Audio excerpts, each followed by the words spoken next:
Hey everyone, this is Tom from Team NWP. Hope you're having an absolutely stellar week or day, regardless of when you're watching this, because who bloody knows. But thought I wanted to give you the deck profile that I took to this weekend's Oceanic Online Regionals. So this weekend being September the 16th? No, September the 18th, because we can read calendars and we're good at things like that. But this deck did get me 13th place, so over 7 rounds, I went 5 wins, 2 losses. Pretty happy with that result. I know I probably could have gone better with a bit of more practice into the deck, but hindsight's 2020.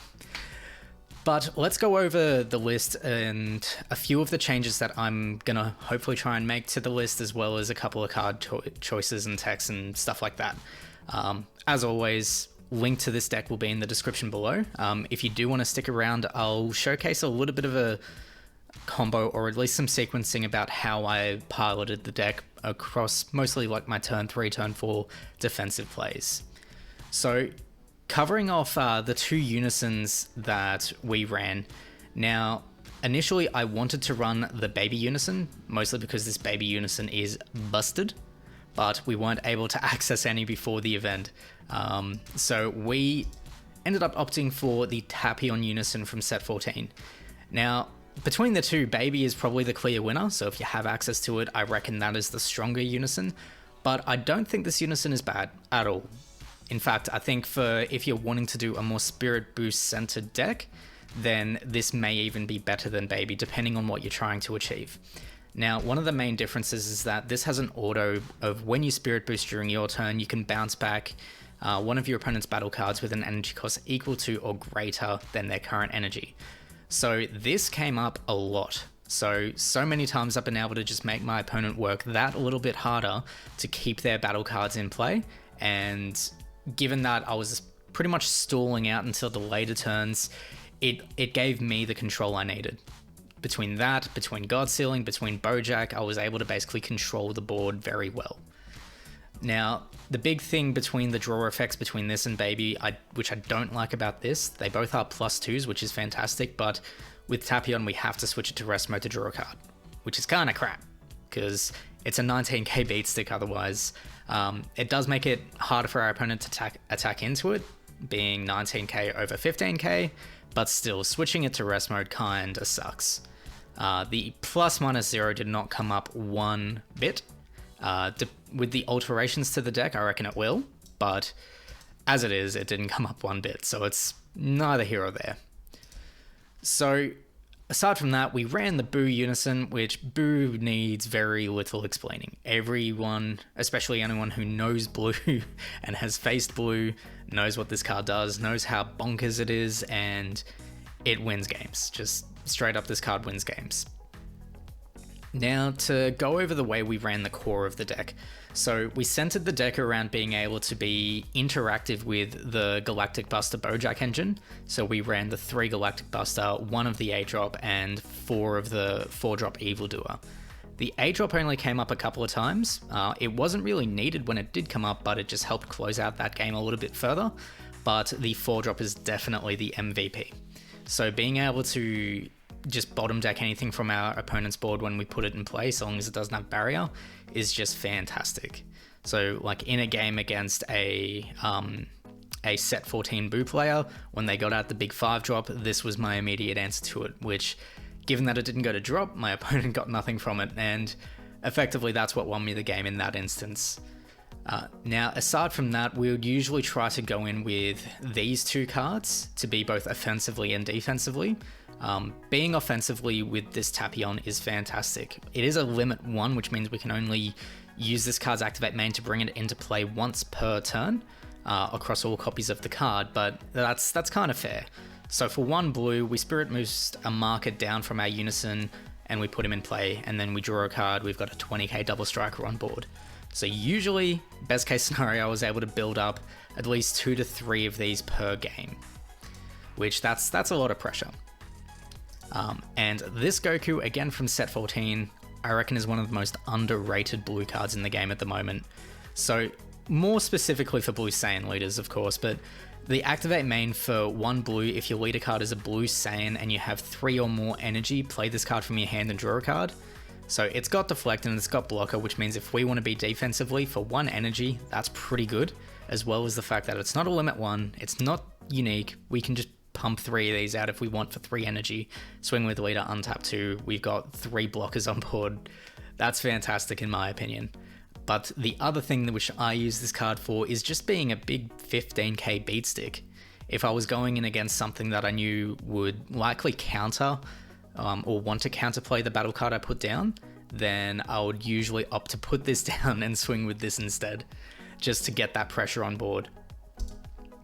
Now, looking at some of the staples we ran as far as blue goes, we ran 4 D-Magic because D-Magic, we ran 4 Bean because Bean, and then the super combos, we did a 2-2 split between 2 Vegetas and 2 Zenos.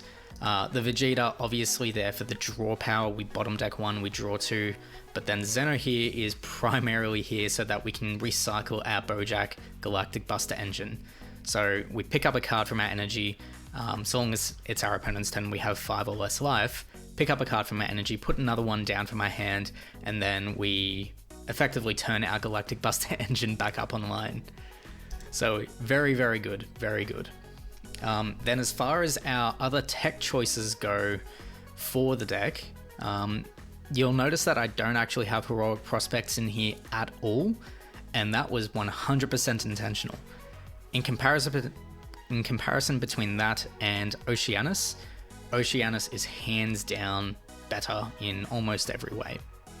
So with Heroic Prospect, while it's only 1 blue and it's good in the early game, as the game goes longer, the card gets worse because it only stops your opponent from attacking with things that are greater than their current energy. So as we get to turn 4, turn 5, that hits less and less cards. Oceanus, on the other hand, it puts our opponent in a state where they have to think about milling 4 cards for every attack. It's not cards that they can see, they have no idea what cards they're going to hit, and as the game goes longer and they have less cards in deck, this just becomes an immediate threat where if they're going to even attempt to swing, they're possibly going to lose the game. That's how bonkers this card is in my opinion.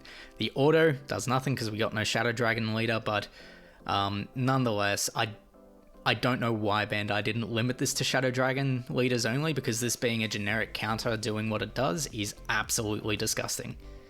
And I abuse the crap out of it, so I feel a little bit dirty. If anyone who I versed sees this, I do apologize again. It was terrible, but my bad.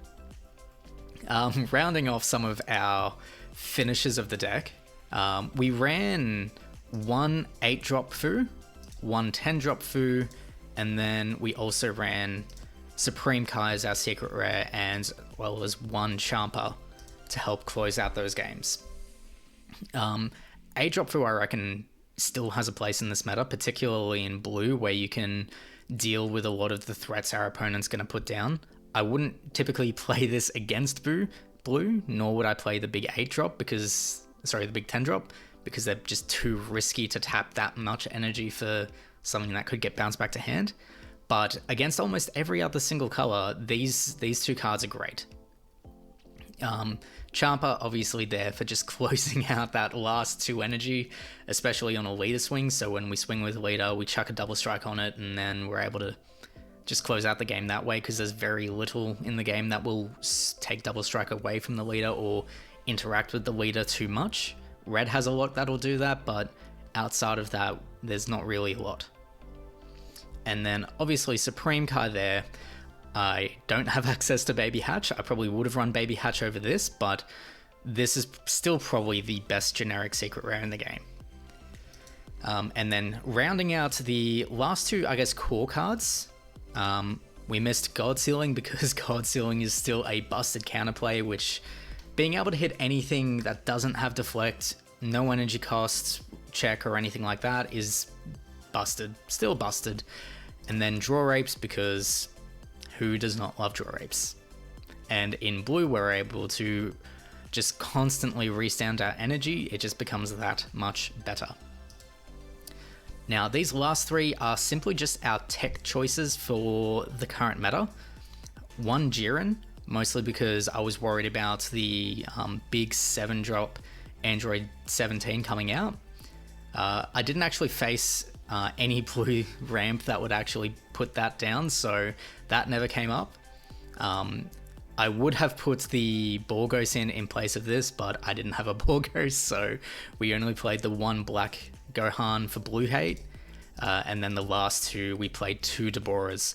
This actually came up in some really trolly ways, because Hand Destruction did see a lot of representation in the events, as well as a lot over in the States. So it was needed, definitely was needed, and I'm glad I had it. I wouldn't main it though, not on a regular basis. In best of 3, which unfortunately we were best of 1, it'd definitely be a sideboard, but not a regular main board. Now, to cover off the changes I want to make to the deck, these 2 cards in particular are ones that will just straight up close out a game. So we were explaining a bit of the differences between the 2 Unisons, Baby and Tapion, before, but the main reason why this goes in is for the neg 5. So if our leader card is mono blue, we choose one of our leader cards, it gets plus 15k and double strike for the duration of the turn, and then until the start of your next turn, you can activate your counter skills from your hand by choosing 2 cards in your hand and discarding them instead of paying the cost.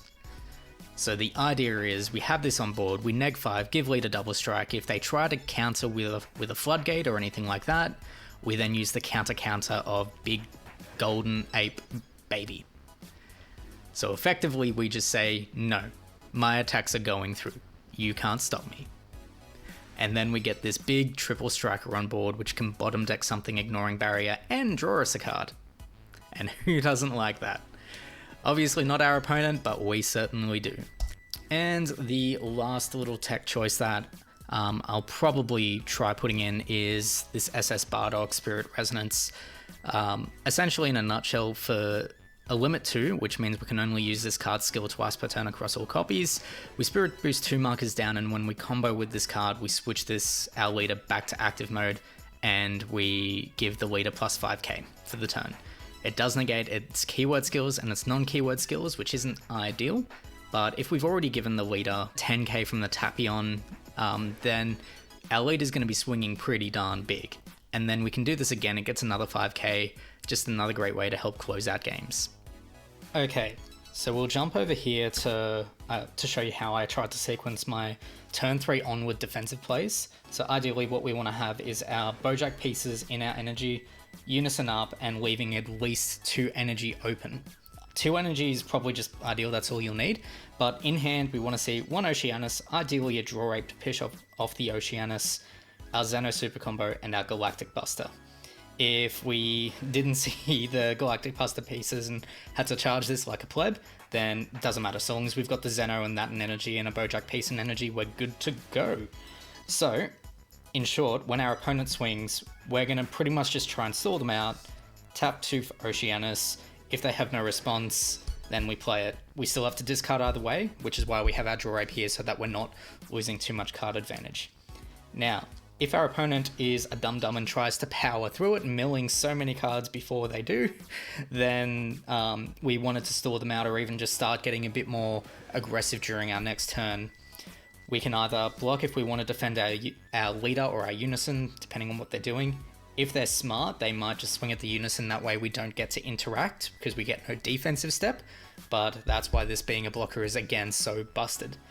So from here, we're tapped out. Now, this will only work if we are at 5 or less alive with the Xeno Unison's clause, but what we're doing is we're going Xeno Super Combo, picking a card up, putting a card down. We can even do the same card, so long the main thing is it goes back in active mode. Gives us 1 energy open. Then we're going Galactic Buster, comboing a Bojack, then we're drawing a card, and this is going into our energy in active mode. Then we get to the end step. I mean, we've comboed 15k there. Whether or not we combo out doesn't really matter. Next step is we then have our 2 energy open, and because this will pay that before Galactic Buster says we need to rest an energy, then we've got our 2 energy open to pay the cost to put Bojack into play, and then we put a card back to the bottom of our opponent's deck. So I essentially tried to repeat that over turns 3 and 4 going defensively. Obviously we only run the 2 Zeno, so this combo is only really viable twice, but it is a powerful one because we're basically saying, nope, you can't attack unless you mill a stupid amount of cards, and then, oh, if you do, even though we're tapped out, we're going to be able to get 2 energy ready without untapping and remove a card and give myself a dual attack 20k battle card. So hope you guys enjoyed. The deck is a lot of fun. Right now, I think that, this leader and just blue in general is in a very, very strong place for the meta. I think just against almost everything, it has a really good matchup. So I hope you enjoyed this. And if you liked it, I'd appreciate a sub, a like, a high five, a hug, maybe a beer or two. Who knows? But thanks for sticking around, and we'll catch you in the next one.